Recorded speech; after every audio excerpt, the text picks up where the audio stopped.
ഉപ്പുമാങ്ങ പോലെയാണ് ഇപ്പോൾ മലപ്പുറത്തെ രാഷ്ട്രീയം. എരിവും ഉപ്പും മുളകും എല്ലാം ഇതിലുണ്ട്.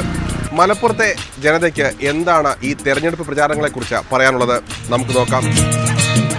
ഈ മലപ്പുറത്തെ തെരഞ്ഞെടുപ്പ് ഇങ്ങനെ വളരെ സജീവമായിട്ട് നിൽക്കുകയാണ്. പല വിഷയങ്ങളും ചർച്ചയാകുന്നുണ്ട്. ഇപ്പൊ ഇന്നലെ കെ സുരേന്ദ്രൻ പറയുന്നു ഈ കേരളത്തിൽ ഈ പശുക്കളെ ഇനി ഇറക്കാനൊന്നും സമ്മതിക്കും, പശുക്കളെ പശുമാംസം മറ്റും സമ്മതിക്കാവുന്ന തരത്തിലുള്ള പരാമർശങ്ങളൊക്കെ. എന്തായാലും അഭിപ്രായം മലപ്പുറം കാര്യം BJP അജണ്ടകളെ മനഃപൂർവ്വം നടപ്പാക്കാനുള്ള ഓരോ ഇത് ഇതിനു മുമ്പിൽ പല പ്രസ്താവന ഉണ്ടായിട്ടുണ്ടല്ലോ.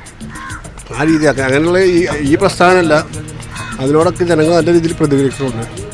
അത് ഈ ഇലക്ഷനിൽ അവർക്കൊരു തിരിച്ചടിയാവാനേ ചാൻസ് ഉള്ളൂ. ഒരു മകൻ നഷ്ടപ്പെട്ട അമ്മ ഒരു കാര്യമായ രീതിയിൽ അവിടെ സമരം ചെയ്യാൻ, വേറെ രീതിയിൽ അക്രമാസക്തമായ സമരം ഒന്നുമല്ല, അവിടെ പിടിയിൽ അല്ലെങ്കിൽ DGPനെ കാണാൻ പോകുന്ന സമയത്ത് ഉണ്ടായത് ശരിക്കും കേരളം ലജ്ജിച്ച് തല താഴ്ത്തിയൊരു സംഭവമാണ്. അതിന് മലപ്പുറം ഉപതെരഞ്ഞെടുപ്പിൽ അതിനൊരു ജനങ്ങൾ സാധാരണ ഇത് കാണുന്ന, അതല്ലെങ്കിൽ ഇത് മീഡിയയിൽ കാണുന്ന, ഇത് പത്രങ്ങളിൽ വായിക്കുന്ന ജനങ്ങൾ അതിനെതിരെ വിധി എഴുതുന്നുള്ളതൊരു സത്യം. അവരുടെ സംസ്ഥാന സെക്രട്ടേറിയറ്റ് അല്ലെങ്കിൽ സംസ്ഥാന സമിതി പോലും പറയണ ഭരണം ഇങ്ങനെ കൊണ്ടുപോയാൽ പോരാ, ജനങ്ങളോട് കുറച്ചുകൂടി അടുത്തിടപഴകേണ്ട രീതിയിലേക്ക് എത്തണമെന്നുള്ളത്. ആഭ്യന്തര മന്ത്രി ശരിക്ക് പിണറായി വിജയനാണെങ്കിലും ആഭ്യന്തരം ഭരിക്കുന്നത് ബെഹ്റയാണ് എന്നുള്ളത് ഇന്ന് നമ്മുടെ നാട് കണ്ടുകൊണ്ടിരിക്കുകയാണ്.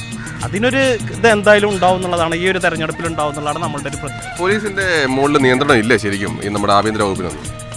അതല്ല, ഞാൻ ഇന്നലത്തെ കാര്യം പറയട്ടെ. നമ്മളെ സുഹൃത്ത് പറഞ്ഞവർ ഇന്നലത്തെ നമ്മളെല്ലാവരും കേട്ടത് അങ്ങനെ തന്നെയാണ്. വലിച്ചു വെച്ച് കൊണ്ടുപോയി പോലീസ് ചവിട്ടി. പക്ഷേ നമ്മളൊക്കെ ഇത് കണ്ടത് വലിച്ചു വെച്ച് കൊണ്ടുപോയിട്ടുമില്ല, ചവിട്ടിയിട്ടുമില്ല. ഇന്നലെ പിണറായി വന്നപ്പോൾ തന്നെ അതൊക്കെ വ്യക്തമാക്കിയതാണ്. ഇടപെടാൻ പറ്റുന്നുണ്ടെങ്കിൽ PB അംഗം ബേബി തലക്ക് സുഖമില്ലാത്ത നമ്മളെല്ലാവരും കണ്ടതാണല്ലോ.